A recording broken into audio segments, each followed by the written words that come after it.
देखो भाई आजकल के लड़के इस तरह क्राइम कर रहे हैं। कोई भी आदमी बैट बंधे पे लेके नहीं आए, दिमाग तो बहुत बैट बंधे पे लेके जा रहा है। ये हो गया, मारो देखो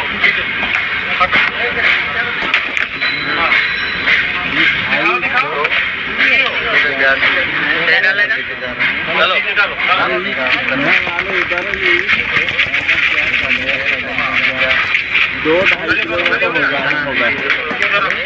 गांजा सप्लाई कर रहा था।